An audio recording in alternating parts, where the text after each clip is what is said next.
یہ صاحب کون ہے پتہ نہیں، حدیث میں کہیں بھی نہیں کہا گیا ہے کہ تکبیر کہنے کی کیفیت ہے۔ اگر ایسا ہے تو اذان کو کھینچ کر دینے کی کیا دلیل ہے؟ سب سے پہلے یہ حدیث میں ہے، اگر آپ حدیث دیکھیں سلسلہ صحیحہ کے حدیث نمبر 604،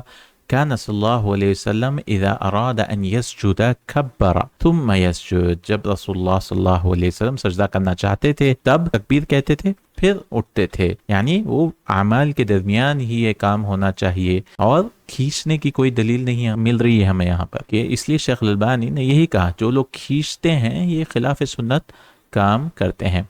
اگلا مسئلہ رہا کہ تمتیت نہ اذان میں، تو آپ کہہ رہے ہیں کہ اذان کو کھینچ کر دینے کا، بالکل یہ تلحین جو ہے کہ اذان کو لمبا کر کے بولنا،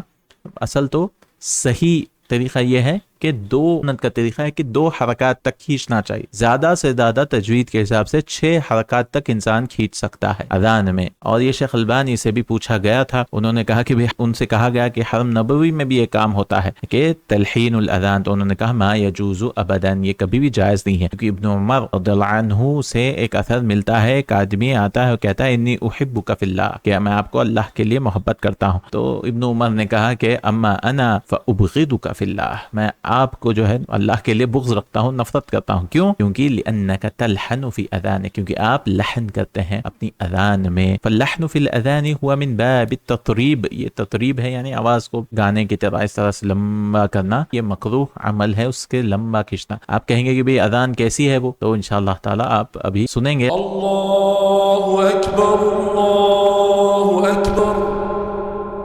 اللہ اکبر اللہ اکبر